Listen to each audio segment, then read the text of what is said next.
જય Hind dear students, how are you all of you? So આશા રાખું છું કે દરેક વિદ્યાર્થી મિત્રો પોતાનો અભ્યાસ એકદમ જોરશોરથી ઉત્સાહ સાથે કરી રહ્યા હશો. અને વિદ્યાર્થી મિત્રો, આપણી આ જે સુપર 30 ની સિરીઝ છે એની અંદર આ સેશનની અંદર આપણે નેક્સ્ટ ચેપ્ટરની ચર્ચાઓ કરવા જઈ રહ્યા છે. એ છે ચેપ્ટર ડિયર, ચેપ્ટર નંબર 12 પરમાણુ. કહી શકાય ને એકદમ જીરીકમથી વસ્તુ છે એની ચર્ચાઓ આજના સેશનમાં થશે, પણ ઘણી મોટી મોટી વાતો આપણે એના વિશે શીખવાની છે. ઘણા બધા ઇમ્પોર્ટન્ટ ઇક્વેશન બી આજના સેશનમાં આપણે કવર કરીશું. અને ડિયર એની સાથે સાથે તમને અગત્યના દરેક દાખલા વિશે પણ આઈડિયા આપવામાં આવશે અને જે જરૂરી એમસીક્યુ છે એ એમસીક્યુ ને પણ આપણે આજના સેશનની અંદર કવર કરીશું. ચલિए તો સ્ટાર્ટ કરતા ગઈએ આ એક મજેદાર ચેપ્ટરની એક મજેદાર રીતે. સર ચેપ્ટર છે પરમાણુ. યસ ડિયર, જે ચેપ્ટર છે પરમાણુ છે બહુ જીરીકમથું છે. સર કોની કોની ચર્ચાઓ થશે? તો યાર એકદમ સિમ્પલ વસ્તુ સમજો. સૌથી પહેલા તો થિયરીની શરૂઆત થશે ગાઈગર મર્સડન. ઠીક છે, ઓકે. કોઈને ગાઈગર મર્સડન પણ બોલે છે, માર્સડન પણ બોલે છે, વોટેવર યાર. કોઈ ગેઈગર પણ બોલે છે, ઠીક છે. તો સૌથી પહેલા એક થિયરી છે જે શરૂઆતમાં સર કહી શકે 3 અને 4 માર્કમાં આવી શકે એવી થિયરી છે. એ પૂરી થઈ જાય પછી આગળ વધીશું ડિયર. થોડી નોર્મલ વાતોની ચર્ચાની સાથે સાથે આપણે જે બોહર મોડેલ છે બોહર મોડેલ સમજવા પ્રયત્ન કરશો.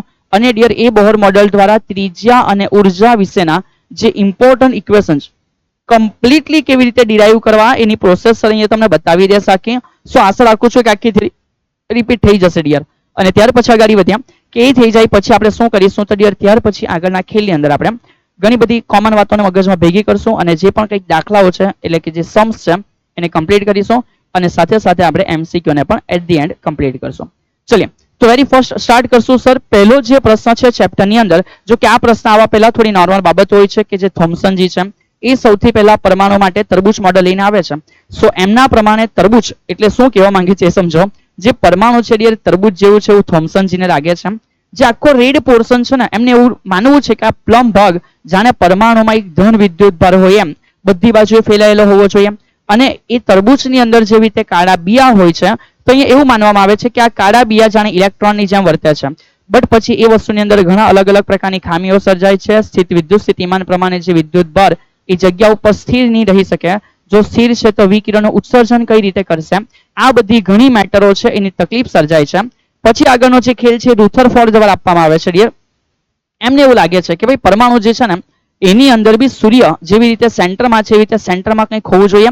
નામ આપવામાં આવે છે ન્યુક્લિયસ. અને એ ન્યુક્લિયસની આજુબાજુ જેવી રીતે ગ્રહો સૂર્યને ફરે છે એ રીતે એ ન્યુક્લિયસની આસપાસ ઇલેક્ટ્રોન પણ ગતિ કરતા હોવા જોઈએ, જેને કીધું પરમાણુ માટે ન્યુક્લિયર મોડેલ. બટ ડિયર એ જે ન્યુક્લિયર મોડેલ છે એ ન્યુક્લિયર મોડેલ નિષ્ફળ નીવડ્યું. કારણ કે જે ઇલેક્ટ્રોન છે એ સતત ઉર્જા ગુમાવતા ન્યુક્લિયસમાં ગઈને અથડાશે તો સ્થિરતા કેવી રીતે સમજાવી શકશો?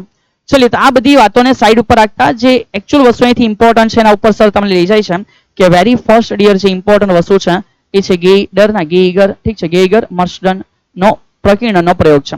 સર પ્રકીર્ણનનો મિનિંગ શું છે તો સમજો ડિયર એકદમ સિમ્પલ ભાષામાં. જો કોઈ વસ્તુ ગતિ કરી રહી છે, કોઈ ઘટના બનવાના કારણે એ અલગ અલગ દિશાઓમાં ફેલાઈ જશે. રાઈટ, સપોઝ કે એક પ્રકાશ છે જે 100% આ રીતે જઈ રહ્યો છે. હવે અલગ અલગ ઘટનાઓ તો આપણે ભણ્યા. સેમ સમજો એ જે પ્રકાશ છે કોઈક જગ્યાએથી કંઈક ઘટના અનુભવે છે અને અલગ અલગ દિશાઓમાં એ વહેંચાઈ જાય છે તો એ ઘટનાને આપણે કહીશું પ્રકીર્ણન છે. તો એ પ્રકીર્ણન ભણવાના છે ડિયર. બટ ગાઈગર મર્સડનના પ્રયોગમાં કોનું પ્રકીર્ણન છે તો ધ્યાન રાખજો આલ્ફા કણનું પ્રકીર્ણન છે. જોરદાર થિયરી છે, એકદમ સિમ્પલ, સમજતા મોડે થઈ જશે, બિલકુલ ચિંતા ના કરો. ઠીક છે, જો ભણવાના છે હું ભણાવીશ, તમે ભણવાના છો તમે સમજી લેશો તો આરામથી થિયરી આજે અત્યારે અહીંયા 5-10 મિનિટમાં મોડે થઈ જશે યાર, સમજો. તો યાર આલ્ફા કણ છે કોણ છે તો સર આલ્ફા કણ એટલે એકદમ સિમ્પલ મિનિંગ છે હિલિયમ ન્યુક્લિયસ છે ડિયર. આલ્ફા કણ કોણ છે? હિલિયમ ન્યુક્લિયસ છે. તો શું હવે આવશે ક્યાંથી? એને ક્યાંથી ખરીદવા જવાનો? કોઈ પપ્પાની દુકાન છે ખરી? તો સમજો વેરી ફર્સ્ટ સર કહે છે કે કહાનીની શરૂઆત ક્યાંથી થાય છે તો ડિયર આપણી પાસે એક રેડિયો એક્ટિવ એલિમેન્ટ છે, એનું નામ છે બિસ્મથ. બિસ્મથ છે પરમાણુ ક્રમાંક 83, પરમાણુ ભારાંક 214. સમજો બિસ્મથ છે જેનો પરમાણુ ક્રમાંક 83 છે, ભારાંક 214 છે. હવે અહીંથી સર કહી શકે છે કે ભાઈ એના માટે એ જે બિસ્મથ છે રેડિયો એક્ટિવ એલિમેન્ટ છે, સો ધેટ્સ વાય એ કન્ટિન્યુઅસલી પોતાનામાંથી સમજો કન્ટિન્યુઅસલી પોતાનામાંથી વિકિરણનું શું કરે છે તો કે ભાઈ વિકિરણનું ઉત્સર્જન કરે છે. એ જે ઉત્સર્જિત વિકિરણ છે આલ્ફા બીટા ગેમા પ્રકારના આવે. બટ અહીંયા આપણું જે સ્ટડી છે એ બિસ્મથમાંથી ઉત્સર્જિત થતા આલ્ફા કિરણો પ્રમાણે આગળ વધે છે. તો અહીંયાથી સર કહી શકે કે આલ્ફા કિરણોનું ઉત્સર્જન થયું. આલ્ફાનો મિનિંગ છે ડિયર એ પોતે હિલિયમ ન્યુક્લિયસ છે, સો He2 છે. અને એક નાનું સિમ્પલ એમસીક્યુ તરીકે મગજમાં રાખજો કે આ જે હિલિયમ છે ડિયર એની જો ઉર્જા પૂછવામાં આવે તે 5.5 મેગા ઇલેક્ટ્રોન વોલ્ટ છે પર્ટિક્યુલર ગેઈગર મર્સડનના પ્રયોગની અંદર. એ ચર્ચા આપણે કરી રહ્યા છે. હવે યાર સમજો એક બિસ્મથ છે, હા સર, તો એ પોતાની અંદરથી આલ્ફા કણનું ઉત્સર્જન ચારે બાજુ કરે, બટ જરૂર નથી ને કે ચારે બાજુના આલ્ફા કણ, આપણે પ્રકીર્ણન સમજવાના છે, એક નાનું કિરણ દંડ જેવું કંઈક જોઈશે. સો ફોર ધેટ અહીંયા શું કરવામાં આવે છે ડિયર, તો સમજો સર કહે છે કે અહીંયા ડિયર નાના મતલબ કે બ્લોક ગોઠવવામાં આવશે. જે નાના બ્લોક ગોઠવા છે એ શાના છે, તો ડિયર એ જે છે એ સીસાના બ્લોક છે. કોના બ્લોક છે? સીસાના બ્લોક છે, જેને અહીંયા ગોઠવવામાં આવે છે. સો ધેટ્સ વાય સર કહી શકે કે આટલા બ્લોક છે ને એના વચ્ચેનો જે ભાગ છે એમાંથી એક પતલી કિરણાવલી છે આગળ વધશે. સમજો આટલા બોક્સના ભાગમાંથી એક પતલી કિરણાવલી છે જે આગળ વધશે, અને એ જે આગળ વધે છે થોડું એને રિપ્રેઝન્ટ કરવા પ્રયત્ન કરીએ. ઓકે સર, તો સુનો અહીંયાથી એક પતલી કિરણાવલી છે એ આગળ વધી ડિયર, થોડું આપણે એ રીતે સમજવા પ્રયત્ન કરશું. ચલિએ, તો એ જે કિરણાવલી ડિયર અહીંયાથી ઓહો ક્યાં હોવા, ચલો તો અહીંયાથી પતલી કિરણાવલી છે ડિયર એ એકચ્યુઅલી આગળ વધે છે. હવે એ જે કિરણાવલી આગળ વધી છે, સમજો સર શું કહે છે, એ કિરણાવલી જે છે એને કઈ જગ્યાએ આપાત કરવાના, તો ડિયર એને આપાત કરવાના સોનાના ન્યુક્લિયસ પર. સર શા માટે આપાત કરવાના ડિયર, એ છે કે પરમાણુનો અભ્યાસ કરવાનો છે. તો અહીંયાથી સમજો સર કહે છે કે એને આપણે સોનાના વરખ ઉપર આપાત કરીએ છીએ. ચલિए તો સમજો કે સર આ એક પતલી કિરણાવલી છે. ઓકે ડિયર, કલર આપી દો વ્હાઈટ છે. હવે એ પતલી કિરણાવલીને આપણે સોનાના એકદમ પાતળા વરખ ઉપર આપાત કરીએ છીએ. તો ડિયર સુનો આ જે તમે જોઈ રહ્યા છો એ એકચ્યુઅલી સોનાનું વરખ છે. હે સર, હા ડિયર સમજો, તો આ જે છે એક સોનાનું વરખ છે, જેના માટે પરમાણુ ક્રમાંક ધ્યાન રાખજો dear, Z is equal to સોનું હોય તો 79 હોય છે. કોઈ પૂછે કે આ વરખની જાડાઈ કેટલી છે, 2.1 ગુણ્યા 10⁻7 મીટર હોય છે. બધા મગજમાં ફિટ કરી દેજો. તો જે સોનાના વરખની જાડાઈ છે ડિયર એ 2.1 ગુણ્યા 10⁻7 મીટર છે. મગજમાં ફિટ હોય તો સર અહીંયાથી કહે છે કે આગળ વધો. જો ડિયર સમજ મેં અહીંયાથી બોલ ફેંકું છું, સામે એક દિવાલ છે, તો સર એ બોલ દિવાલ ઉપર અથડાઈને પાછળ આવી જવું છે ને, કેમ? કેમ કે દિવાલ તો ઘન સ્વરૂપ છે ને ડિયર. સમજો સર શું કહે છે, સર આ દિવાલ છે, મેં બોલ ફેંક્યો તો બોલ અથડાઈને સર અહીંયાથી પાછળ આવી જવું છે. બટ આ પ્રેક્ટિકલમાં કંઈક અલગ દેખાયું. સમજો સર શું કહે છે, આ પ્રેક્ટિકલમાં શું અલગ દેખાયું, તો માનો યાર સર કહે છે કે અહીંયાથી સમજો આ એક સ્ટ્રેટ લાઈન છે, આપણે થોડું સમજવા પ્રયત્ન કરીએ. ઓકે, અને એ જે લાઈન છે એના આધારે સર કહે છે સુનો તો અહીંયાથી આલ્ફા કણો એકચ્યુઅલી સામે અને ચારેય દિશાઓમાં જે ફેલાતા છે એ કઈ રીતે ફેલાઈ રહ્યા છે ડિયર, એ કઈ રીતે ફેલાઈ રહ્યા છે એ સમજવા માટે સામે એક પડદો મૂકવામાં આવ્યો, જેને બોલાય ડિયર સિન્ટિલેશન સ્ક્રીન. સામે એક પડદો મૂક્યો છે જે શાનો છે, તો સામે જે પડદો છે ડિયર એ છે સિન્ટિલેશન સ્ક્રીન. ધ્યાન રાખજો પડદો ડિયર ZNS નો બનેલો છે, અને એ પડદા ઉપર કેટલા ખૂણે કયા ઇલેક્ટ્રોન કેટલી સંખ્યામાં આપાત થાય છે એ જોવા માટે ડિરેક્ટર ઉપર આપણે એક માઇક્રોસ્કોપની રચના કરેલી છે, કે જેથી આપણે જોઈ શકીએ, કેલ્ક્યુલેટ કરી શકીએ કે ભાઈ શું છે. એકચ્યુઅલમાં કેલ્ક્યુલેશન બાય ધી કરંટ થતું હોય છે, રાઈટ. તો એ માઇક્રોસ્કોપને ZNS ના પડદાની સાથે આપણે લોકોએ ડિરેક્ટર પર મૂકેલો હોય છે, કે જેથી ડિરેક્ટર એ માઇક્રોસ્કોપને મુવમેન્ટ આપી શકે છે. હવે અહીંયાથી અલગ અલગ ખૂણે ડિયર જે બી આલ્ફા કણો છે એ પોતે પ્રકીર્ણન પામીને ગતિ કરે છે. તો કહી શકાય કે કોઈ આલ્ફા કણ આ તરફ જતું હશે, કોઈ આ તરફ જાય, કોઈ આ તરફ, કોઈ આ તરફ, કોઈ આ તરફ, બસ આ પ્રકારની ઘટના છે. અને કહેવાય આલ્ફા કણો આવે છે બધા અલગ અલગ સંખ્યામાં અલગ અલગ ખૂણે ડિયર એ લોકો શું થયા, તો કે ફેલાઈ ગયા. અને આ જેનો મૂળ દિશા સાથે નવી દિશાનો ખૂણો બને એને કહેવાય પ્રકીર્ણન કોણ. શું કહેવાશે? પ્રકીર્ણન કોણ કહેવાશે. તો ઓલ ઓવર મેં એક આખું સેટઅપ સમજાવી દીધું છે કે ગેઇગર મસ્ટરના પ્રયોગની અંદર એકચ્યુઅલમાં થતું શું હોય ડિયર. સમજો વન્સ અગેન સર, સિમ્પલ ઘટના છે, બિસ્મથ લીધો, એ બિસ્મથમાંથી આલ્ફા કણો નીકળે છે. એ આલ્ફા કણો બધા ના જવા જોઈએ, કિરણાવલી જવી જોઈએ. સો એ કિરણાવલી જવી જોઈએ એના માટે આપણે સીસાના બ્લોક રાખેલા છે. હવે કિરણાવલી આગળ વધી, એ કિરણાવલી સોનાના વરખ ઉપર આપાત થઈ ગઈ છે. જો સોનાના વરખ ઉપર આપાત થઈ જાય, ધ્યાન રાખજો સોનાનો પરમાણુ ક્રમાંક 79 છે. સર એની જાડાઈ 2.1 ગુણ્યા 10⁻7 છે. હવે અહીંયાથી જે પણ ગયો છે આલ્ફા કણ ડિયર એ અલગ અલગ ખૂણે પ્રકીર્ણન પામે, તો માનો કોઈ ખૂણે કેટલો પ્રકીર્ણન થાય છે એ જોવા માટે આપણે માઇક્રોસ્કોપને ડિરેક્ટર ઉપર ગોઠવેલું છે. ઠીક છે. હવે આ ઘટનાનું જે રિઝલ્ટ આવે છે ડિયર એની કરતા બી જબરજસ્ત નીકળ્યું. સમજો રિઝલ્ટ શું છે એની ચર્ચા કરી, આ પ્રાયોગિક ચર્ચા આવી ગઈ. તો ત્યાર પછીનો ખેલ છે કે સર અહીંયા જે પ્રયોગો કર્યા એના પરથી કંઈક રિઝલ્ટ છે. તો પરિણામ શું કહે છે ડિયર? પરિણામ એકદમ ચોંકાવનારું છે. ખૂબ જ ઓછા સર કહી શકીએ માત્ર 0.14%, માત્ર 0.14% જેટલા આલ્ફા કણ નું પ્રકીર્ણન ડિયર 1 અંશ કરતા વધુ છે. હે સર? હા, આનો મિનિંગ કે મેં કહી શકું ડિયર કે 99.86% આલ્ફા કણ, ઓલમોસ્ટ બધા, એ બધા આલ્ફા કણનું પ્રકીર્ણન 1 કરતા ઓછું છે. એ શું કહેવા માંગે ખબર? એવું દર્શાવવા માંગે ડિયર કે જો યાર ખરેખર આ દિવાલ આખી ભરેલી હતી તો થોડીને આલ્ફા કણ એની અંદરથી પસાર થતે ને, આખી ભરેલી હતી તો અહીંયાથી અથડામણ થઈને બહાર જતા રહેવા જોઈએ. ઠીક છે. બટ સમજો સર શું કહે છે યાર, બટ સમજો સર શું કહે છે કે એ બધી વસ્તુઓ પછી એકચ્યુઅલમાં વસ્તુ અહીં એવી છે કે આ ખરેખર પોલો હોવો જોઈએ. તો પોલોઈ તો જ વસ્તુ અંદરથી પસાર થઈને સામે ગયેલી હશે. સો ધેટ્સ વાય ખબર પડી કે પરમાણુ થોડું પોલું છે યાર. કેવું છે? પોલું છે. પહેલી વાત આ ક્લિયર થઈ ગઈ. પછી બીજો સમજો સર શું કહે છે? ઓહ ભાઈ छोटी छोटी चिड़िया चल रही यहाँ पे, कहाँ से आ गई, चलिए चलिए चलिए. ओके, तो समझो सर કહે છે કે એ વસ્તુ થયા પછી બીજો જે કેસ છે કે યાર અહીંયાથી એવું બી ઓબ્ઝર્વ થયું કે સર જ્યારે 8000 આલ્ફા કણ છે ને એ 8000 આલ્ફા કણ એ 8000 આલ્ફા કણ માંથી માત્ર એક એવો આલ્ફા કણ નીકળે, એક કણ એવો નીકળે કે જેના માટે એનો પ્રકીર્ણન કોણ ડિયર 90 અંશ કરતા વધારે હોય. કેટલી ઓછી સંભાવના છે. હજુ સર એક બીજી વાત કરે તો સમજો યાર 10⁴ આલ્ફા કણ, 10⁴ આલ્ફા કણમાંથી એકાદ એવો કણ નીકળી શકે ડિયર કે જેના માટે એનું પ્રકીર્ણન જે થાય છે એ 180 ઉપર થાય છે. 180 ના પ્રકીર્ણનને ડિયર બોલાય છે બેકવર્ડ પ્રકીર્ણન. કઈ રીતે થાય છે એની પણ હું સમજૂતી આપું છું, બટ સમજી લો. તો આ રીતે પણ અહીંયા જે પરિણામ મળ્યા એ ચોંકાવનારા છે. એવું કહેવા માંગે છે કે પરમાણુ એ પોલો હોવો જોઈએ dear.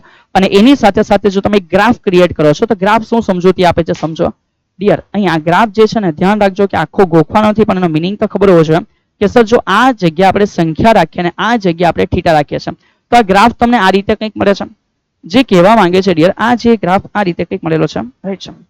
A graph something this આ રીતે છે.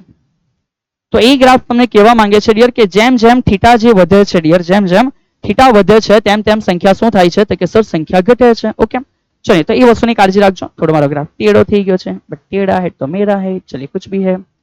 ओके चलिए, તો આ થઈ ગઈ પ્રકીર્ણનના પરિણામોની ચર્ચા ડિયર. હવે આપણે આગળ વધી ગઈએ. સર આના પછી શું કહે છે? આ સવાલ 2 થી 3 માર્કમાં થઈ શકે ડિયર. જે બોહરનો પરમાણુ મોડેલ છે એની અંદર અધિતર્કોની ચર્ચા છે. 1 2 3 જે બી છે બટ બધા આપણને આવડવા એ ખૂબ જરૂરી વસ્તુ છે. તો વેરી ફર્સ્ટ અહીંયા શું કીધું છે sir? Okay okay okay sorry, હજુ બોહર મોડેલ વાર છે ડિયર. બોહર આના પછી છે. એક નાની ચર્ચા વચ્ચે એન્ટર થઈ છે. તો બોહર મોડેલ પહેલા આપણી ચર્ચા કરી લઈએ. સિમ્પલ વેમાં 3 અલગ અલગ વ્યાખ્યાઓ સમજવાની છે. સર કહે છે કે વેરી ફર્સ્ટ આપણે જે સમજવાનું છે એ છે ઇમ્પેક્ટ પેરામીટર. કોને કહેવાશે? ગુજરાતીમાં સંઘાત પ્રાચલ. ત્યાર પછી આપણે એના પરથી બીજી 2 રાશિઓ છે ને જાણીશું ડિયર. તો સમજો સમજો સર શું કહે છે? માનો યાર કે આ એક જગ્યા છે, જે જગ્યા એક ન્યુક્લિયસ ની લાઈન છે એવું સમજવા પ્રયત્ન કરો.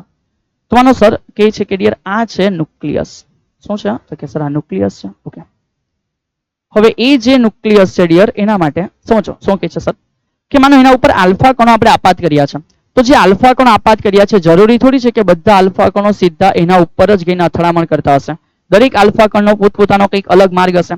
તો સમજો આપણે અહીંયાથી એ માર્ગને સમજવા ટ્રાય કરી ડિયર કે આ રીતે આલ્ફા કણ ગતિ કરી રહ્યો છે.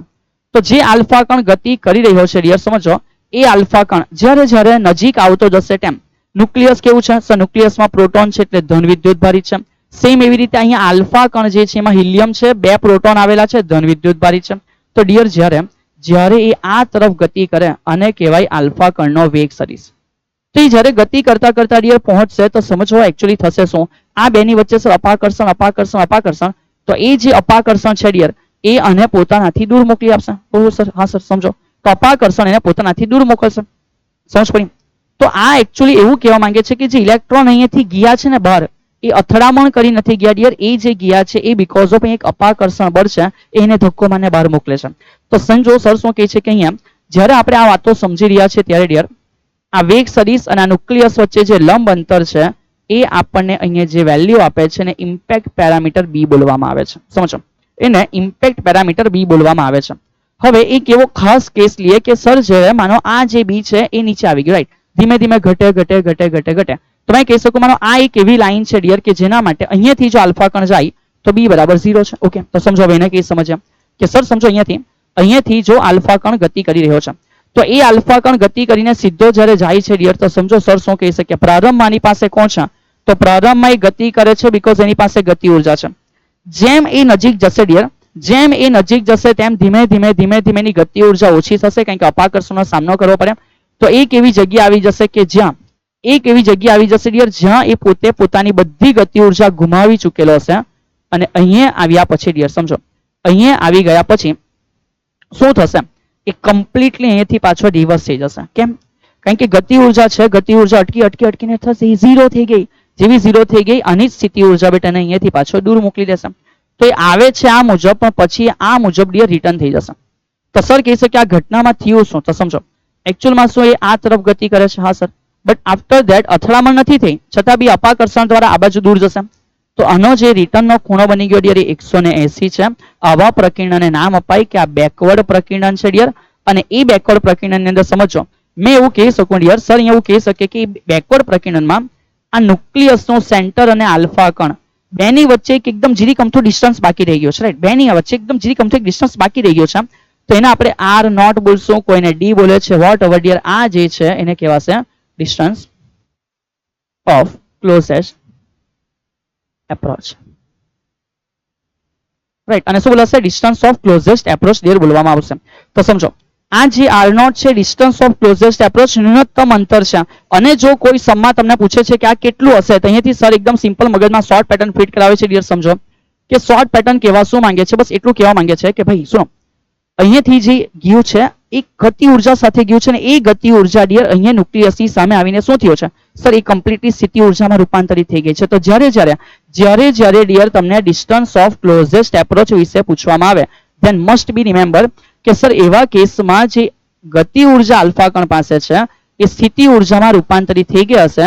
સો આપેલી ગતિ ઉર્જાને સ્થિતિ ઉર્જા સાથે સમીકરણ સર અમે કહી શકીએ કે સ્મોલ કે પહેલાનો વિદ્યુતભાર બીજાનો વિદ્યુતભાર છેદમાં આર નોટ અહીંયાથી તમને શોધી શકો છો. આપણે એમસીક્યુ કરીશું, દાખલાઓ બી કરીશું. બટ આ બધા ધ્યાન રાખજો કે કઈ રીતે આપણે એ ડિસ્ટન્સ ઓફ ક્લોઝેસ્ટ એપ્રોચ શોધી શકીએ છીએ. બીજી વસ્તુ ડિયર, જેમ નીચે આવે તેમ શું થયું સર? જેમ નીચે આવે તેમ બી ઘટે. તો ચેક કરો, ખૂણો વધીને થઈ ગયો કેટલો? 180. તો મેં કહી શકું અહીંથી એક નાનો એમસીક્યુ માટે કે બી વેરીઝ એઝ 1/θ છે. જસ્ટ ફોર એમસીક્યુ સોલ્યુશન કે સર જો બી વધે ને તો થીટા ઘટે, અને જો બી ઘટે ને તો થીટા શું થાય છે? વધે છે. જોઈશું એમસીક્યુ ના પરથી બી. આગળ વધીએ. ચલો હવે આપણે એન્ટર થયા ઓફિશિયલી ઇમ્પોર્ટન્ટ વસ્તુઓમાં કે જ્યાંથી પૂછવાની સંભાવનાઓ ઘણી વધારે છે. સર બોહરનું પરમાણુ મોડેલ કેવું છે? તો વેરી ફર્સ્ટ 3 અધિતર્કમાં વેરી ફર્સ્ટ પહેલો અધિતર્ક ડિયર, બોહરજી એવું કહે છે કે કેટલીક એવી કક્ષાઓ છે કે જે કક્ષાઓમાં ભ્રમણ કરતી વખતે ભ્રમણ કરતી વખતે ઇલેક્ટ્રોન પોતાની કોઈ ઉર્જા ગુમાવતો નથી ડિયર. એવી જે કક્ષાઓ છે એને કહેવામાં આવે કે સ્થિરતા કક્ષા છે. ઓકે, અથવા તો સ્થાયિત્વ કક્ષા એને કહેવામાં આવશે. કેવી કક્ષા? કે જ્યાં એ પોતે ઉર્જા ગુમાવતો નથી. સર આવું કહી દે એટલે ચાલે? ના ડિયર, એકચ્યુઅલમાં સમજો એવી કક્ષાઓ છે કઈ. તો અહીંયાથી બીજો અધિતર્ક એ સમજાવે છે કે એકચ્યુઅલમાં કઈ કક્ષાઓ છે જે સ્થિરતા કક્ષાઓ છે જ્યાં ઉર્જા નથી ગુમાવતો. એવી કક્ષા કે જ્યાં ડિયર એનો કોણીય વેગમાન, સમજો એવી કક્ષા ડિયર કે જ્યાં એનો જે કોણીય વેગમાન છે, રાઈટ, એ કોણીય વેગમાન L કેવું છે? તો કે સર NH/2π. સમજો જે કોણીય વેગમાન L છે એ કેવું છે ડિયર? એ છે NH/2π. So it means H/2π ના પૂર્ણ ગુણાંકમાં છે. સમજો સર શું કહે છે કે જે કોણીય વેગમાન L છે એ H/2π ના કેવા ગુણાંકમાં છે? પૂર્ણ ગુણાંકમાં છે. અને એ જ L માટે ડિયર ધ્યાન રાખજો, આપણે એવું સમજી ચૂક્યા છે કે L નો જ મીનિંગ mvr હોય છે. ઠીક છે, L નો જ મીનિંગ શું હોય છે? mvr હોય છે. ચલિए અને વેરી નેક્સ્ટ લાસ્ટ છેલ્લું જે છે ને એકદમ સિમ્પલ ભાષામાં આપણે ધ્યાન રાખશું ડિયર. સમજો કે ઇલેક્ટ્રોન સંક્રાંતિઓ કરે. કેમિસ્ટ્રીમાં તમે આ બધું શબ્દ સાંભળ્યા હશે. તો સમજો ઇલેક્ટ્રોનની કક્ષાઓની ઉર્જાઓ માની લઈએ અત્યારે કે સર ઇલેક્ટ્રોન માટે ઉપર જે છે એને અમે કેવું કહી દઈએ કે ઊંચી ઉર્જાવાળી કક્ષા છે. કેવી છે? ઊંચી ઉર્જાવાળી કક્ષા છે. સો આ ઊંચી ઉર્જા છે. અને સેમ એવી રીતે સમજો આ જે છે માનો કે ડિયર એ નીચી ઉર્જાવાળી કક્ષા છે. ઓકે, તો અહીંથી સમજો સર શું કહે છે કે જો કોઈ ઇલેક્ટ્રોન, સમજો યાર ઉર્જાને આપણે પૈસાના સંદર્ભમાં જોઈએ તો સર આનું મિનિંગ સમજો કે જો પૈસા વધારે છે, મારે એ પૈસા વધારે હોય અને ઓછા કરવા હોય તો સર એને ગુમાવો, ફેંકો, વાપરો, ઉડાવો, ઠીક છે. બટ પૈસા ઓછા છે ને મારે વધારે કરવા છે તો સર ગમે તે કરો, મહેનત કરો, બચાવો, નહીં ખાવ, પેટ ભૂખે રાવ, મતલબ કે બટ પૈસા બચાવો, ભેગા કરો. તમે નહીં સમજો. સર કહે છે કે ઊંચી ઉર્જા છે એ ઊંચી ઉર્જામાંથી નીચી ઉર્જામાં જો ઇલેક્ટ્રોન આવે છે તે પોતાની ઉર્જાને શું કરશે? ગુમાવશે. બટ જો નીચી ઉર્જામાં છે એ ઇલેક્ટ્રોનને ઊંચી ઉર્જામાં જવું હોય તેને ઉર્જા મેળવવી પડશે, તેને શોષણ કરવું પડશે. તો ઇલેક્ટ્રોન માનો કોઈ ઉપરની કક્ષામાંથી નીચેની કક્ષામાં આવે છે તો ત્યારે વિકિરણનું ઉત્સર્જન કરશે, અને ઇલેક્ટ્રોન નીચેની કક્ષામાંથી ઉપરની કક્ષામાં જાય છે તે વિકિરણનું શોષણ કરશે. આ થયું એકદમ સિમ્પલ ભાષામાં મીનિંગ. હવે અહીંયાથી આપણને એક સમીકરણ મળે કે EI - EK, જેટલો બી EF, જેટલો બી એનર્જીમાં ફેર છે એ પ્રમાણે HF આવૃત્તિવાળા વિકિરણનું શોષણ કરવું પડે કાં તેનું ઉત્સર્જન કરશે, અને HF એટલે C અપોન શું છે? લેમ્ડા છે. Right dear? આ 3 અધિતર્ક. હવે અહીંયા સર કહે છે કે જ્યારે કોઈ ઇલેક્ટ્રોન ઊંચી ઉર્જામાંથી નીચી ઉર્જાવાળી કક્ષામાં સંક્રાંતિ કરે છે ત્યારે ઉર્જા તફાવત EI - EF = HF આવૃત્તિવાળા વિકિરણનું શું કરે છે? ઉત્સર્જન કરે છે. સેમ ઊંધું રિપીટ કરો કે જ્યારે કોઈ ઇલેક્ટ્રોન નીચી ઉર્જાવાળી કક્ષામાંથી ઊંચી ઉર્જાવાળી કક્ષામાં જાય છે ત્યારે EI minus EF is equal two HF અનુસાર F આવૃત્તિ V વાળા V કિરણો શું કરે સર? શોષણ કરે છે. પૂરું થઈ ગયા મોડે? હા કે ના? ચલીએ, તો આ જે બધી વસ્તુઓ છે કમ્પ્લીટ કર્યા પછી આપણે અહીંયાથી આગળ ઇમ્પોર્ટન્ટ થિયરી પર વધીએ છીએ ડિયર. એ થિયરી એટલે શું છે સર? બોહર મોડેલ પ્રમાણે જે બી n મી કક્ષામાં ત્રિજ્યા છે એનું સમીકરણ મેળવવાનું છે. ઇમ્પોર્ટન્ટ થિયરી, આસાન થિયરી છે ડિયર. એક જ વખત જોશો, એક વખત લખવાની પ્રેક્ટિસ કરશો, રિવાઇઝ થઈ જશે, યાદ રહી જશે, એક્ઝામમાં પૂછાય તો મજા આવી જશે યાર. ચલીએ, તો શરૂઆત કરતા ગઈએ વેરી ફર્સ્ટ કે સર અહીંયા શું કીધું છે. તો સુનો ડિયર, આપણે માની લઈએ કે આ રીતે આપણી પાસે એક પરમાણુ છે, જે પરમાણુનો આ સેન્ટર છે. અને સુનો કે માનો અહીંયા આ રીતે અહીંયા કંઈક ઇલેક્ટ્રોન છે, કે જે ઇલેક્ટ્રોન ડિયર સમજો સર કહે છે કે યો કંઈક v જેટલા રેખીય વેગથી ગતિ કરે છે. પછી ડિયર એના માટે આ જે છે ધારો કે એની ત્રિજ્યા r છે. ઠીક છે, ધારો કે એની ત્રિજ્યા r છે.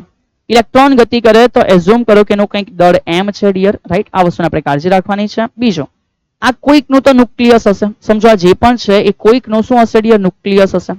તો જેનું પણ ન્યુક્લિયસ હશે મને એનો પરમાણુ ક્રમાંક કેટલો છે? z છે.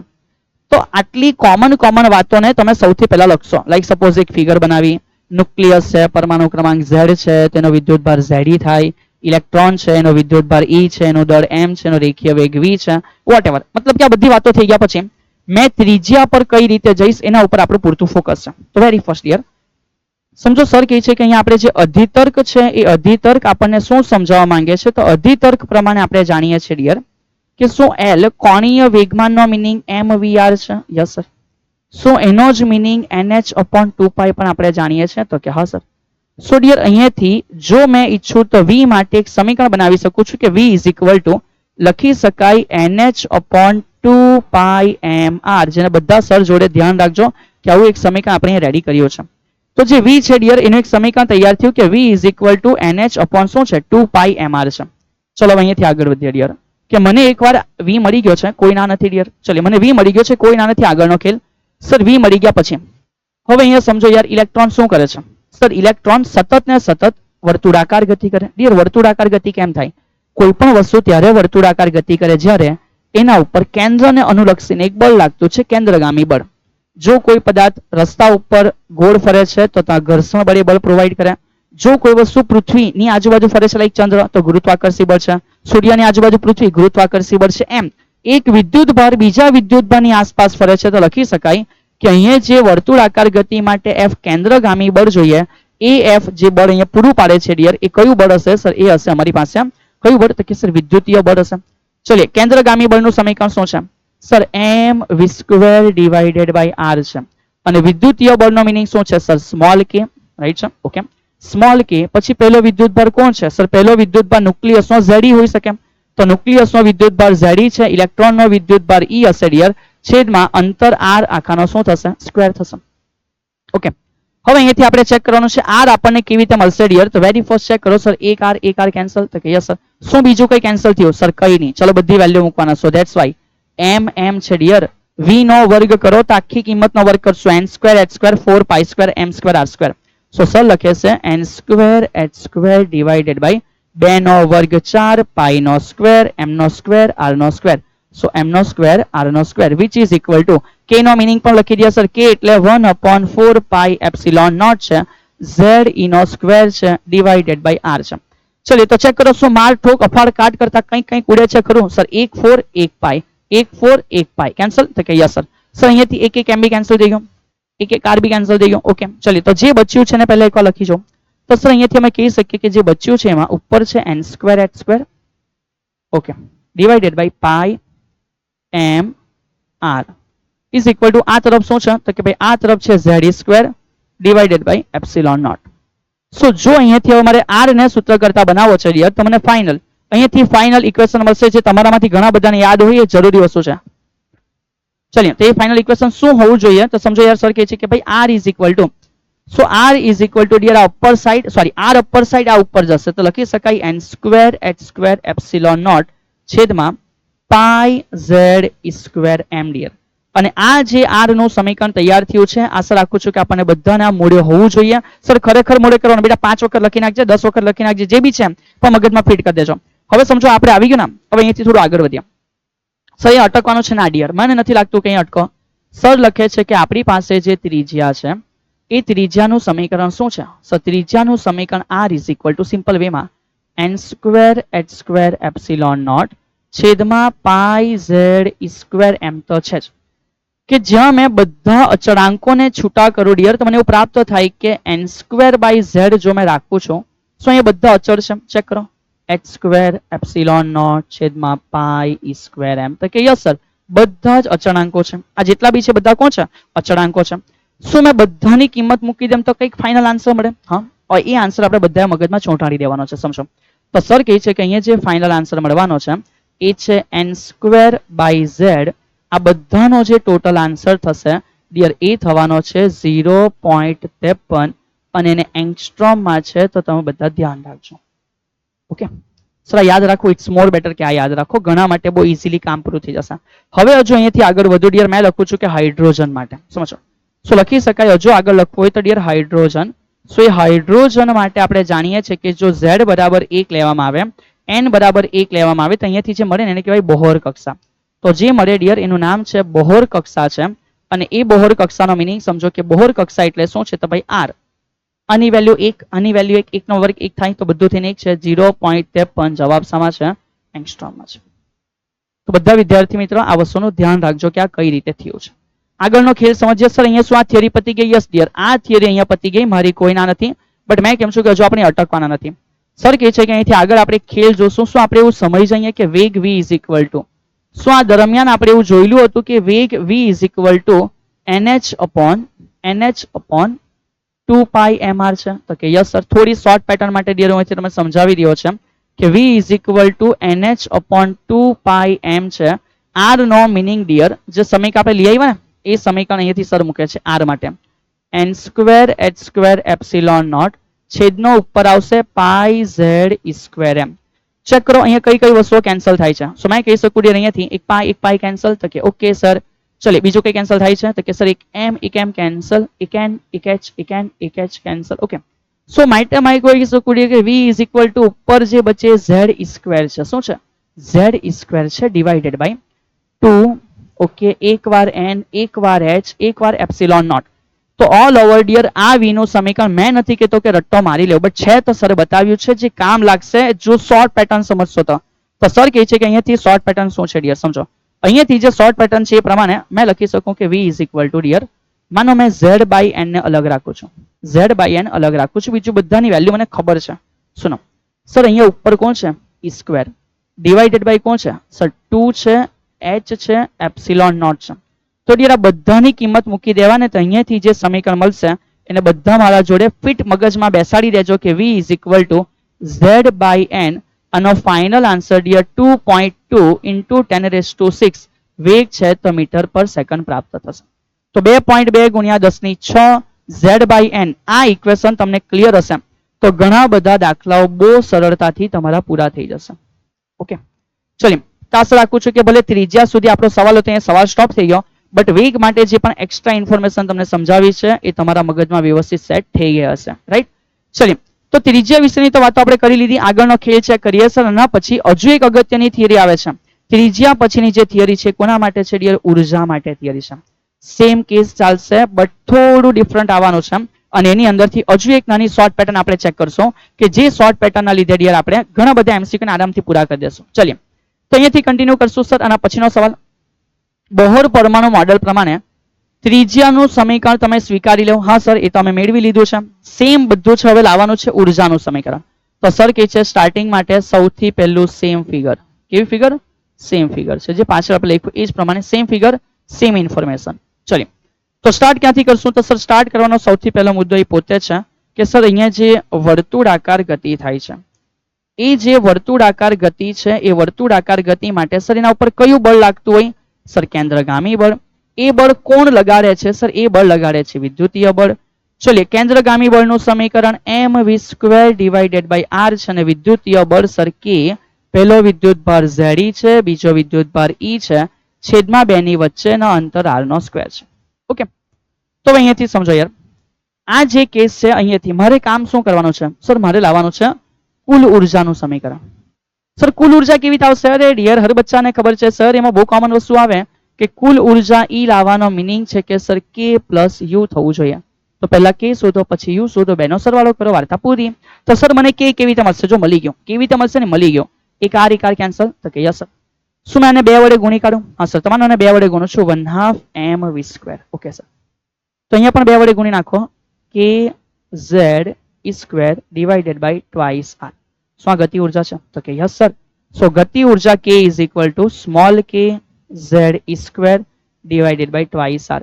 કોઈ અહીં k નો મીનિંગ 1/4 એપ્સિલોન પણ લખી શકે ડિયર. તો એવા કેસમાં z સ્ક્વેર ડિવાઇડેડ બાય 1/4 4 ના ડબલ થશે 8 પાઈ એપ્સિલોન નોટ r. આ રીતે પણ લખી શકો છો. ઓકે, બટ જેવી છે અહીંયા આપણને k મળી ગયો. કોણ મળી ગયું સર? k મળી ગયું. ચલો k આવી ગયા પછી આગળનો ખેલ. સર k પછીનો જે ખેલ છે એ મજેદાર છે, કારણ કે એ ખેલની અંદર ચલો આપણે હવે સ્થિતિ ઉર્જા લાવવાના છે. તો સ્થિતિ ઉર્જા માટે સમજો કે સર અહીંયાથી નેક્સ્ટ જો સ્થિતિ ઉર્જાની વાત કરીએ તેના માટે કોઈ બહુ લાંબુ કોમ્પ્લિકેશન્સ નથી ડિયર. સ્થિતિ ઉર્જા માટે સિમ્પલ કેસીસ છે. સ્થિતિ ઉર્જા એટલે u છે. ચલો સો u ઇઝ ઇક્વલ ટુ સમીકરણ બહુ સિમ્પલ છે કે q1 q2 divided by DR r છે. સો માટે u is equal to k નો meaning 1/4 pi epsilon naught. Dear પહેલો વિદ્યુતભાર Ze બટ બીજો વિદ્યુતભાર electron minus e divided by r છે. સો તેથી મેં કહી શકું સ્થિતિ ઉર્જા u કેટલું છે? સો z સ્ક્વેર છે બટ માઇનસ છેદમાં 4 pi epsilon naught into r છે. તો આ બીજું જે પ્રાપ્ત થયું છે સ્થિતિ ઉર્જા પ્રાપ્ત થઈ ગઈ. તો એકવાર ગતિ ઉર્જા એકવાર સ્થિતિ ઉર્જા પ્રાપ્ત થઈ જાય ડિયર તો છેલ્લું કામ હવે આસાન થઈ ગયું. સર હવે આપણે અહીંથી કરવાનું છે લાસ્ટમાં કોના વિશે? તો કે સર યાંત્રિક ઉર્જા વિશે. તો વાઇનરી સર કહે છે કે સુનો ડિયર યાંત્રિક ઉર્જા વિશે. સો જે યાંત્રિક ઉર્જા છે યાંત્રિક ઉર્જાનું સમીકરણ E ઇઝ ઇક્વલ ટુ કઈ રીતે મળે છે? સર K પ્લસ U કરવાથી મળે છે. સો યાંત્રિક ઉર્જા E ઇઝ ઇક્વલ ટુ ચલો K અને U ચેક કરો ડિયર. શું બંધામાં Z છે, E નો વર્ગ છે, 4 કોમન નીકળી જશે, પાઈ એપ્સિલોન r છે. Yes sir. તો સર કોમન કાઢે છે સમજો Z સ્ક્વેર છેદમાં 4 pi epsilon naught r sir common કાઢે છે. તો ડિયર અહીંયા ચેક કરો. અહીંયા 8 માંથી 4 ગયા હશે તો 2 બચ્યા હશે તો 1/2 માઇનસ ઓલ ઓવર અહીંયાથી બધું જતું રહ્યું પણ એ માઇનસ છે ને એક બચ્યું કારણ કે બધું બહાર છે. સો અહીંયા બચ્યું ડિયર 1. સો 1/2 માંથી 1 જાય તો 1/2 બાકી રહી but minus. So that's why E is equal to Z square divided by 4. અહીંયા 1/2 બચ્યા હશે તો 4 દુ 8 pi epsilon naught r but જે બી છે હશે કેવું માઇનસ. સર આન્સર આવી ગયો? અરે ડિયર હજુ તો એક શોર્ટ પેટર્ન આવી.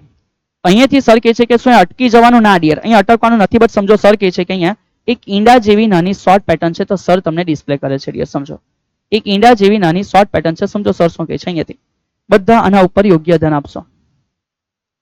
ચલો બહુ શાંતિથી ફીલ કરો. શું આ E નું ઇક્વેશન તમને પેલા K જેવું દેખાય છે? સર આ E છે તો આ E નું સમીકરણ K જેવું દેખાય છે. હા સર બટ એક જ ડિફરન્સ છે કે માઇનસ છે. બસ એ જ ડિફરન્સ છે કે K જે છે ને ડિયર એ E જેવો છે બટ E કેવું છે? માઇનસ છે. માઇનસ માઇનસ પ્લસ થઈ ગયું તો હા સર સેમ સમજો ડિયર. મેં કેમ કે જો આમે U છે એને 2 વડે ભાગી નાખો તો છેદમાં 8 આવી જાય. હા સર. અને માઇનસ માઇનસ પ્લસ થઈ જાય. તો સર કહે છે કે મેં જો U છે એને 2 વડે ભાગી નાખો અને માઇનસ કરી દેમ તો માઇનસ માઇનસ પ્લસ અને 2 દુ 4 સોરી 4 દુ 8 K જેવો થઈ ગયો. તો આ શોર્ટ પેટર્ન તમે ફોલો કરી શકો ડિયર. ક્યારે? સર એનો સ્પષ્ટ કેસ કહે છે કે જ્યારે ડિયર કોઈ વસ્તુ કોઈની આજુબાજુ વર્તુળાકાર ગતિ કરે છે. એ વર્તુળાકાર ગતિ જ્યારે થતી હોય ને એવા કેસની અંદર જ હને તમે આ શોર્ટ પેટર્ન છે ને ઉપયોગ કરી શકો છો. તો એને આપણે આપણા MCQ માં યુઝ કરશો. ચલિए તો સર અહીંયા પતી ગયું સમીકરણ? અરે ના ડિયર, જો આપણે પહોંચ્યા કે minus Z square upon 8 pi epsilon naught r છે. સર આ તો બધા બહુ જંગી ઇક્વેશન છે. અરે ડિયર શું ટેન્શન લેવી યાર. સો E જે આપણો nમી કક્ષામાં છે સર કહે છે કે minus Z square divided by 8 pi epsilon naught into શું છે? r છે. Okay sir. તો કે હા સર. ચલો હવે અહીંયાથી અટકવાનું નહીં ભાઈ બીકોઝ વી નો ધેટ કે આપણી પાસે ડિયર E નો સોરી જે r છે ને એનું સમીકરણ છે કે minus Z square divided by okay ચલો ઓછું ડિવાઈડ કરીએ sir divided by 8 pi epsilon naught. ચલો r નો મીનિંગ આપણે શું મોડે કર્યો sir? n square h square epsilon naught છેદનો છેદ અંશમાં ગયો pi Z square m. Done. So હવે અહીંયાથી મેં કહી શકું કઈ રીતે કે સુનો પાઈ પાઈ કેન્સલ તો કે હા સર. બીજું કઈ કેન્સલ થાય છે સર? બીજું કઈ જ કેન્સલ થાય એવું દેખાતું છે નથી. ઓકે સો ફાઇનલી અહીંયાથી મને E મળશે nમી કક્ષામાં માઇનસ m z 2 વખત z સ્ક્વેર E 2 ને 2 4 વખત e⁴ ડિવાઇડેડ બાય 8 એપ્સિલોન 2 વખત naught square n square h square. તો સર આ ડેન્જર ઇક્વેશન દેખાય છે. શું અમારે ફિટ કરવાનું? યસ ડિયર આ મોડે રાખવાનું છે. બટ સર કહે છે કે આને થોડું શોર્ટ બનાવવું હોય તો સર કહે છે કે શોર્ટ કેવી રીતે બની શકે? તો સુનો ડિયર, અહીંયાથી En ઇઝ ઇક્વલ ટુ મેં minus Z square by N square છે ડિયર, એને છૂટું કરું છું. એ છૂટું કર્યા પછી મને અહીંયા શું પ્રાપ્ત થશે? તો છૂટું કર્યા પછી ઉપર શું બચશે? તો સર ઉપર બચશે m e raised to 4 divided by 8 n square x square. ઠીક છે સર? n તો બહાર ગયા, સોરી n ક્યાં ગયા છે? બહાર ગયા છે. તો અહીંયા જે બચે એ એપ્સિલોન નોટ શું છે? ઓહો છે સર કહે છે કે આના અહીંયા અંદર બચ્યું એપ્સિલોન નોટ સ્ક્વેર અને x સ્ક્વેર બચ્યું છે. આ બધાની કિંમત ફિક્સ છે. તે બધાની ફિક્સ કિંમત મૂક્યા પછી જે મને e મળે છે ડિયર, એ બધા ધ્યાન રાખજો કે સર z સ્ક્વેર બાય શું છે? n સ્ક્વેર છે. z square by n square છે, બટ બધાનો ભેગો થઈને આન્સર ડિયર -13.6 ઇલેક્ટ્રોન વોલ્ટ કવર થશે. કેટલો આવશે? -13.6 ઇલેક્ટ્રોન વોલ્ટ આવશે. સો આ જે ઉર્જાની થિયરી છે ડિયર, એને પણ કમ્પ્લીટલી એકવાર વ્યવસ્થિત સમજાવવા ટ્રાય કર્યું છે કે જેથી તમને તકલીફ ના પડે. So all over 3 most important થિયરીને આપણે અહીંયા કવર કરી છે ડિયર. એમાં સૌથી પહેલી થિયરી ગાઈગર મસ્ટનમાં આલ્ફા કણનો પ્રકીર્ણનનો પ્રયોગ શું છે. ત્યાર પછી આપણે આ 2 માર્કની થિયરી કહી શકાય કે સર બોહર મોડેલ શું કહેવા માંગે છે. ત્યાર પછી બોહર મોડેલના આધારે ત્રિજ્યા શું છે અને ત્રિજ્યા પછી ડિયર ઉર્જા શું છે. રાઈટ છે? આ એક નાનું કામ છે ડિયર જે તમને સર હોમવર્કમાં આપે છે કે તમારે આટલી થિયરી ભણ્યા પછી એક નાનું હોમવર્કનું કામ પૂરું કરવાનું છે કે જે પણ બોહર મોડેલની મર્યાદા છે એ કમ્પ્લીટલી એકવાર લખીને પ્રયત્ન કરવાનો છે. રાઈટ છે કે સર એ હાઇડ્રોજન જેવાને જ લાગુ પડી શકાય છે, એના સિવાય લાગુ નથી પડી શકાતું. એની અંદર પ્રચલિત ભૌતિક વિજ્ઞાન વાપર્યું છે, જ્યારે ક્વોન્ટમ ફિઝિક્સ મતલબ કે અનઇવન મેચ થતું નથી સર. રાઈટ છે? એ બધી ચર્ચાઓ તમે અહીંયા એડ કરી શકો છો. ચલિએ આગળનો ખેલ. હવે આપણે ડિયર થોડા દાખલાઓની ચર્ચા કરીએ કે કયા કયા દાખલાઓ અહીંથી જરૂરી છે. સો વેરી ફર્સ્ટ ગાઈગર મસ્ટરના પ્રયોગમાં કીધું 7.7 મેગા ઇલેક્ટ્રોન વોલ્ટ નો આલ્ફા કણ. તો સમજો અહીંયા પ્રોવાઈડ કર્યું છે. સૌથી પહેલા તો પ્રયોગ ક્લિયર થઈ ગયો. તો ક્યાં સાહેબ આમ ભણી લીધું છે. તો પ્રયોગ પરથી એ લોકો કીધું છે કે જે આપણી પાસે આલ્ફા કણ છે ને ડિયર, આ આલ્ફા કણની આપવામાં આવેલી છે કે એની ગતિ ઉર્જા કેટલી છે. સો આલ્ફા કણની ગતિ ઉર્જા કીધી છે તો લઈ લેવાની ડિયર કે 7.7 મેગા ઇલેક્ટ્રોન વોલ્ટ છે. હવે એવું કીધું છે કે આ ગતિ ઉર્જા છે, તો ત્યાર પછી ગતિ ઉર્જા સાથે સમજો આલ્ફા કણ ક્ષણિક સ્થિર બનીને તેની દિશા ઉલટાવે તે અગાઉ ન્યુક્લિયસથી તેનું નજીકતમ અંતર કેટલું. સર અચાનક ખેલ શું છે? તો ખેલ એવો છે ડિયર, ગાઈગર મસ્ટરને અહીંયા સોનાનું ન્યુક્લિયસ મૂકેલું. ક્લિયર છે? સોના માટે હતો 79e. અહીંયાથી એક ટ્વાઇસ e વાળો આલ્ફા કણ ડિયર એના તરફ ગતિ કરે છે જેની ઉર્જા 7.7 કીધી છે. તો ગતિ કરતા કરતા ડિયર એકદમ સિમ્પલ વસ્તુ છે. શું થાય તો કે એ સર એકદમ નજીકતમ પહોંચશે, અથડામણ કરતું નથી. તો કંઈક નજીકતમ પહોંચશે એના અંતરને આપણે આર નોટ કહીએ છીએ, જ્યાંથી એ પાછું બેકવર્ડ પ્રકીર્ણન અનુભવે છે. તો સરે કીધું છે ડિયર કે જ્યારે પણ તમને ડિસ્ટન્સ ઓફ ક્લોઝેસ્ટ એપ્રોચ પૂછે, સિમ્પલ કેસ છે કે આપેલી ગતિ ઉર્જા એ સ્થિતિ ઉર્જાનું સમીકરણ કે Q1 Q2 divided by are not હોય છે. સો જો મને આર નોટ પૂછ્યું છે ડિયર તો કે નો કિંમત 9 ગુણ્યા 10⁹. સર પહેલો વિદ્યુતભાર સોનાનું ન્યુક્લિયસ છે, ગાઈગર મસ્ટન પ્રમાણે તમને યાદ હોવું જોઈએ તો જ મેળ ખાશે. બીજો આલ્ફા કણનો વિદ્યુતભાર ટ્વાઇસ e આવે છે, એ બી ધ્યાન રાખજો. છેદમાં ગતિ ઉર્જા જે આપેલી છે લેવાની. સો એ છે 7.7 મેગા એટલે 10⁶. ઇલેક્ટ્રોન વોલ્ટ એટલે e લખી દઉં તો બી ચાલે, કાં તો પછી 1.6 10 - 19. બટ એક વાર કેન્સલ થઈ જશે. સો ફાઇનલી અહીંયાથી તમે આન્સર ડિયર લાવી શકશો કે આર નોટ કેટલા છે. બટ કામ જે મારું છે કે કન્સેપ્ટ શું રહેલો છે ડિયર એ અહીંયા તમને મેં સમજાવવા ડિસ્પ્લે કરવા પ્રયત્ન કર્યો છે. ઓકે ચલીએ આગળનો ખેલ. સર આના પછી શું છે? આના પછી એ લોકોએ કીધું છે કે ભાઈ પ્રાયોગિક રીતે હાઇડ્રોજન પરમાણુમાં પ્રોટોન ઇલેક્ટ્રોનને છૂટા પાડવા 13.6 એનર્જી જોઈએ. હા સર. તો ભાઈ આ જે એનર્જી છે ડિયર એ કઈ રીતે આવી? તો સમજો સર કહે છે કે En is equal to Z² by n square. આપણે પોતે ભણી ગયા છે કે -13.6 ઇલેક્ટ્રોન વોલ્ટ. કોના માટે? સર અહીંયા ચર્ચા કરી છે કે હાઇડ્રોજન. સો જો હાઇડ્રોજન માટે ચર્ચા કરીએ તો Z બરાબર 1 અને હાઇડ્રોજનમાં ઓબ્વિયસ છે કે પ્રોટોન અને ઇલેક્ટ્રોન પહેલી કક્ષામાં હોય. સો તેથી મને En મળે ડિયર, En કે મળે છે -13.6 ઇલેક્ટ્રોન વોલ્ટ. આનો મિનિંગ શું છે ડિયર? આન્સર માઇનસ છે. આ માઇનસ છે એવું કહેવા માંગે કે આટલા ઉર્જાના કારણે ઇલેક્ટ્રોન ન્યુક્લિયસના બંધનમાં છે. તો જો એને એટલી ઉર્જા પ્રોવાઈડ કરી દઉં તો એ બંધનમાંથી મુક્ત થાય. સો ધેટ્સ વાય સમજો ડિયર આ પ્રોટોન છે, ન્યુક્લિયસ છે, પણ હાઇડ્રોજન મિનિંગ કે પ્રોટોન છે. એ પ્રોટોનની આસપાસ ઇલેક્ટ્રોન કક્ષામાં ભ્રમણ કરે છે. તો ક્યાં સાહેબ આ એનર્જીને બાંધી રાખે છે. જો મેં એને એ એનર્જી આપી દેમ કે ઇલેક્ટ્રોન જા બહાર એનર્જી આપી 13.6, તો એ આના બંધનને મુક્ત કરીને દૂર જતો રહેશે. એ તમને એ લોકોએ કીધેલું છે. તો ઇન શોર્ટ આ મારી હાઇડ્રોજનની એઝ ઇટ ઇઝ થિયરી છે જે આપણી પહેલી કક્ષા માટે છે. તો પૂછ્યું છે ડિયર કે એના માટે કક્ષીય ત્રિજ્યા કેટલી. બહુ બધી રીતે ગણાય, મેં ટાઈમ પાસ નથી કરતો. સીધું Rn ઇઝ ઇક્વલ ટુ આપણું સીધું શોર્ટ પેટર્ન છે કે સર n² / z છે. ઓકે ડિયર, બીજા બધાનો જવાબ 0.53 એંગસ્ટ્રોમ હોય છે, કે જ્યાં આપણને ખબર પડી છે કે આ કેસ n બરાબર ક્યાં છે 1 અને z બરાબર ક્યાં છે, તો કે n બરાબર પણ 1 છે અને z બરાબર પણ 1 છે. સો ધેટ્સ વાય અહીંયા r પહેલી કક્ષામાં 1 નો વર્ગ થઈ જશે, અહીંયા 1 થઈ જશે. સર અહીંયા જે આન્સર છે 0.53 એંગસ્ટ્રોમ છે. So that's Y without any calculation મેં દાખલો પૂરો કરી દીધો ડિયર, કે જવાબ 0.53 એંગસ્ટ્રોમ છે. ટાટા બાય બાય, પૂરું. પણ સર અહીંયા બીજો બી ખેલ કીધો છે. ચલો તો બીજો ખેલ બી જોઈ લઈએ. કાં કઈ ના છે ડિયર, તો અહીંયા સમજો બીજો ખેલ શું છે. બીજો ખેલ એવો છે ડિયર કે વેગની ગણતરી કરો. ચલો વેગ માટે બી પેટર્ન શીખવી કે n મી કક્ષામાં વેગ z/n લેવાનો હોય ડિયર. આન્સર 2.2 × 10⁶ છે. વેગ શામાં છે? મીટર પર સેકન્ડમાં છે. ફરી પાછું હાઇડ્રોજન માટે z બરાબર 1 છે, n બરાબર 1 છે.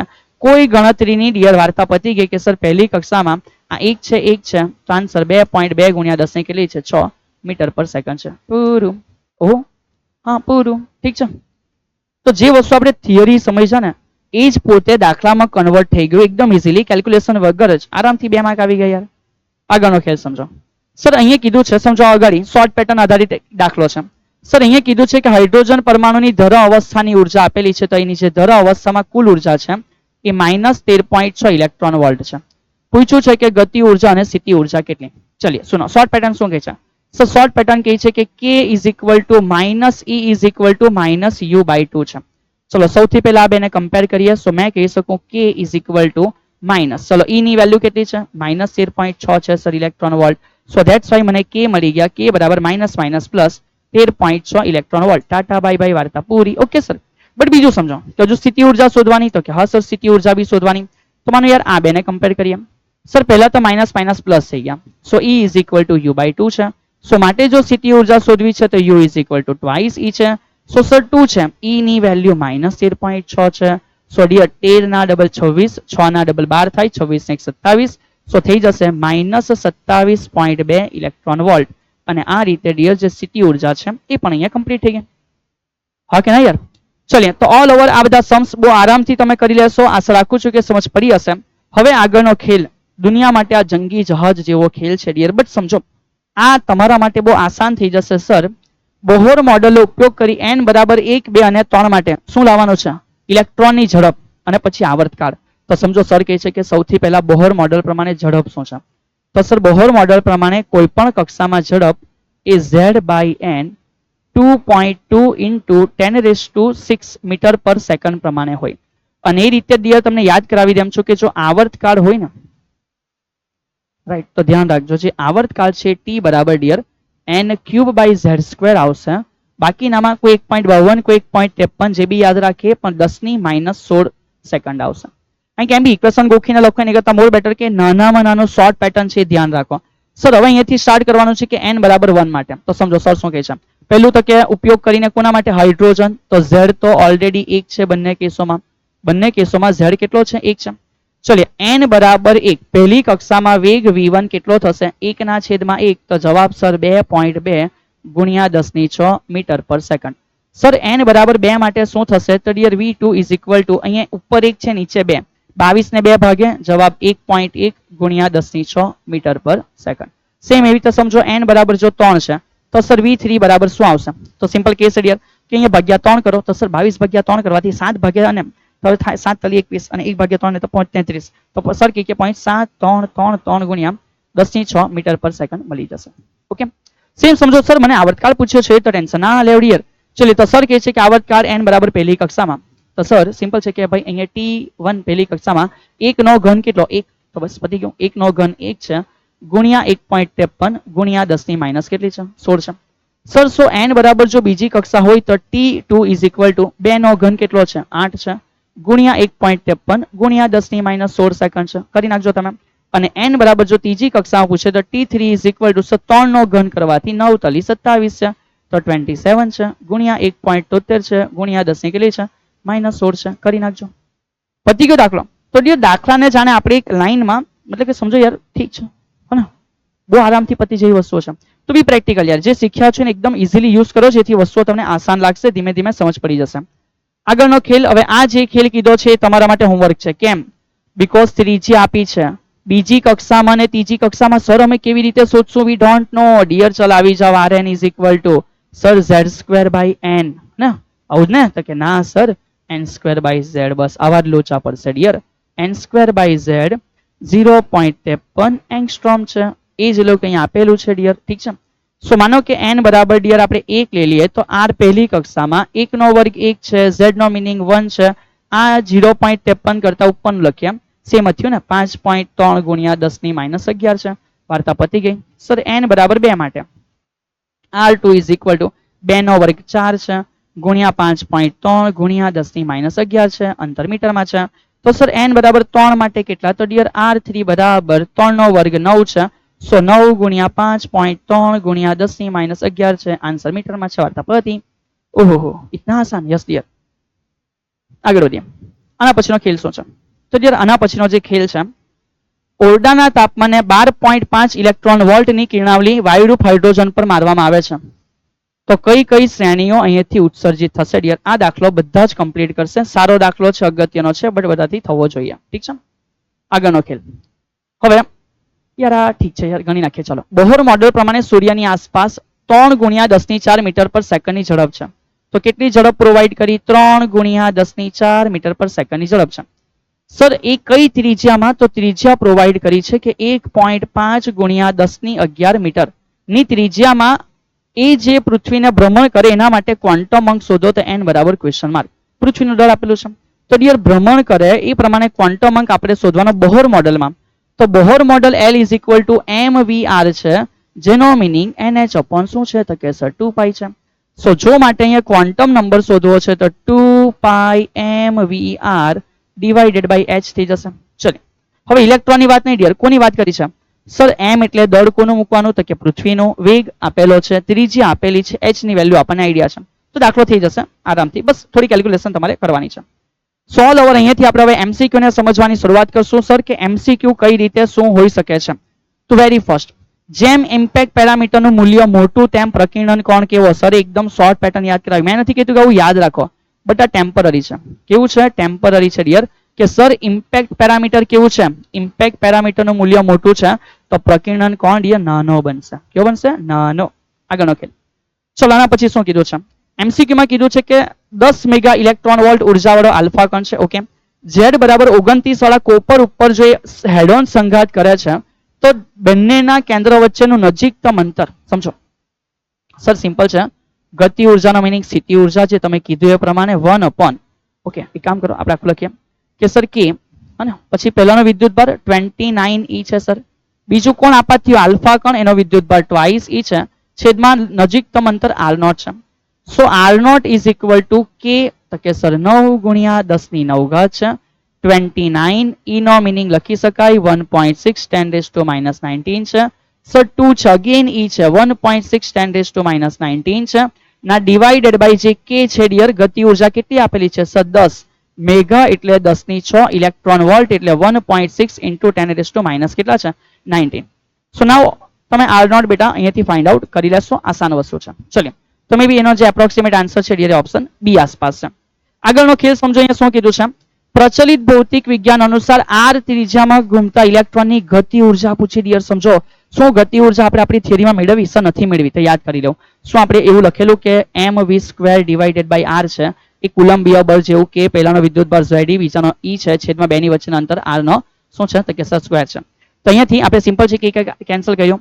સર અહીંયા 1/2 વડે ગુણો તો 1/2 mv² ઇઝ ઇક્વલ ટુ 1/2 છે ડિયર. k નો મિનિંગ 1/4π એપ્સિલોન નોટ છે. z² ડિવાઇડેડ બાય r છે.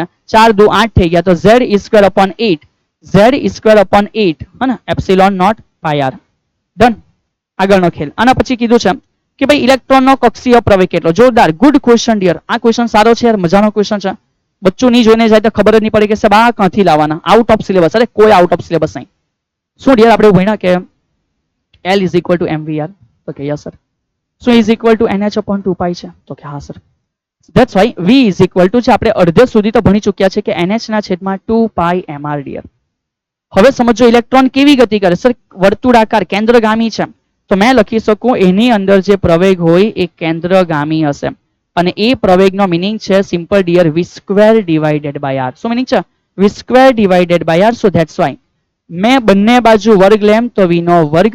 સર અહીંયા તો પછી એવું થઈ જશે કે n square h square divided by 2 નો વર્ગ 4 pi square m square r square exact. હવે આ જે v નો વર્ગ છે હજુ એને એકવાર r વડે ભાગી નાખું તો dear v square by r. તો સર હજુ આ બાજુ એકવાર r વડે ભાગી નાખો n સ્ક્વેર h સ્ક્વેર છેદમાં 4 પાઈ સ્ક્વેર m સ્ક્વેર અને r નો ઘન. તો આ જે મળી ગયું છે કોણ છે ડિયર? એ જે મળી ગયું એ જ આ પ્રવેગ છે જે આપણને માંગેલો હતો n સ્ક્વેર h સ્ક્વેર છેદમાં 4 pi square m square r cube. Option B is the correct answer. Okay ચલિए આગળનો ખેલ. સર આના પછી જે MCQ છે મેં એવું કીધું છે નીચે આપેલા કયા તંત્રમાં દ્વિતીય કક્ષાની ત્રિજ્યા લઘુત્તમ થશે? કઈ દ્વિતીય? તો સર H એટમ એમાં તો દ્વિતીય કક્ષાની ચર્ચાઓ જ નથી. Mg માટે સર કહી શકે કે પહેલામાં 2 ઇલેક્ટ્રોન, બીજામાં 2 ઇલેક્ટ્રોન, છેલ્લાના 2 ગુમાવ્યા તો આવી ગઈ ને બીજી કક્ષાને. આકર્ષણ અહીંયા 10 પ્રોટોન નું છે તો 10 પ્રોટોન નું આકર્ષણ 12 પ્રોટોન ડિયર. કેટલા? 12 પ્રોટોન Mg ના છે એનું આકર્ષણ છે કોની સાથે? 10 ઇલેક્ટ્રોન સાથે. સો ધેટ્સ વાય ડિયર જે Mg છે એમાં ત્રિજ્યા નાની હશે. Me માં તો ત્રિજ્યા બીજી હશે જ નહીં અને બોરોનમાં મોટી હશે. કેમ? કારણ કે 5 પ્રોટોન અને 5 ઇલેક્ટ્રોન આ લોકોનું આકર્ષણ વધારે પ્રબળ હશે. ઓકે ચલિए તો ઓલ ઓવર ડિયર ઘણા MCQ સાથે કરાવ્યા છે. અમુક MCQ સર તમારા માટે હોમવર્કમાં મૂકે છે ને એક આસાન MCQ નો જવાબ અત્યારે તમે આપશો કે જો હેડ એન્ડ સંઘાત થાય છે ડિયર રાઈટ સન્મુખ સંઘાત તો જો સન્મુખ સંઘાત થાય છે તો થીટાની વેલ્યુ કેટલી હોય છે? એ જે બી આન્સર છે ડિયર એ તમે કોમેન્ટની અંદર જણાવશો. અને અમુક MCQ છે જે આન્સર સાથે સર તમારા પ્રેક્ટિસ માટે મૂકે છે ડિયર કે અમુક MCQ તમે જો પ્રેક્ટિસ કરશો તો ઈઝી છે તમે આરામથી સોલ્વ કરી લેશો. Okay so all over dear આપણે અહીંયા ચેપ્ટરની ચર્ચાઓને સમાપ્ત કરીશું અને સાથે સાથે આશા રાખું છું કે દરેક અગત્યની વસ્તુ મેં તમને એક ઈઝી લેંગ્વેજની અંદર પ્રોવાઈડ કરી શક્યો હોઈશ કે જેથી આવનારી એક્ઝામની અંદર તમને એ મદદરૂપ થઈ શકશે. મળીશું બેટા નેક્સ્ટ બીજા લેક્ચરની અંદર નવા વિડીયોની સાથે નવા ઉત્સાહ સાથે. જય હિન્દ.